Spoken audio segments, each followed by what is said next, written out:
ஒரு 2 பேர் ரோட்டில் உட்காந்து பேசிகிட்டு இருந்தாங்க. அதில் நிறைய கார் போயிட்டுருக்கு. அப்போ ஒருத்தன் சொல்கிறான், இங்கே போகுது பாருங்க, இந்த கார் வந்து எவ்வளோ விலை இருக்கும்னு நினைக்கிறீங்க அப்படின்னு சொன்னோடனே, இது என்ன ஒரு 10 லட்சம் இருக்குமா? ரைட்டு, 10 லட்சம் கரெக்டு. அடுத்த காரு இது வந்து 50 லட்சம். அடுத்த காரு 2.5 கோடி. சரி, இதெல்லாம் ஒருத்தரோட காரு. இதுக்கு ஓனர் ஒருத்தர் இருக்கார். சரி, அந்த ஓனர் எங்கன்னொன்னே அந்த முன்னாடி ஒன்று ஆம்புலன்ஸ் போகுதுல்ல, அதுக்குள்ளே ஒரு ஐஸ் பாக்ஸ் இருக்குது. அதுக்குள்ளே அவரை வச்சுட்டு சுடுகாட்டுக்கு போயிட்டுருக்காங்க.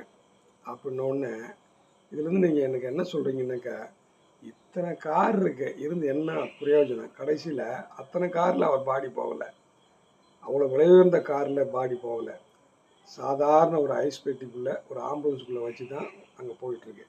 அதனால் மக்கள் இதை புரிந்து கொள்ள வேண்டும். எவ்வளோ சொத்து இருந்தாலும் எது இருந்தாலும் கடைசியாக நமக்கு சொந்தம் வந்து அந்த ஐஸ் பாக்ஸு. அதுவும் சுடுகாட்டு போயிடுச்சா, அதுலேருந்து நம்ம வெளியே தள்ளிட்டு அந்த ஐஸ் பாக்ஸையும் எடுத்து வந்துடுவாங்க. புரிந்து கொள்ள வேண்டும்.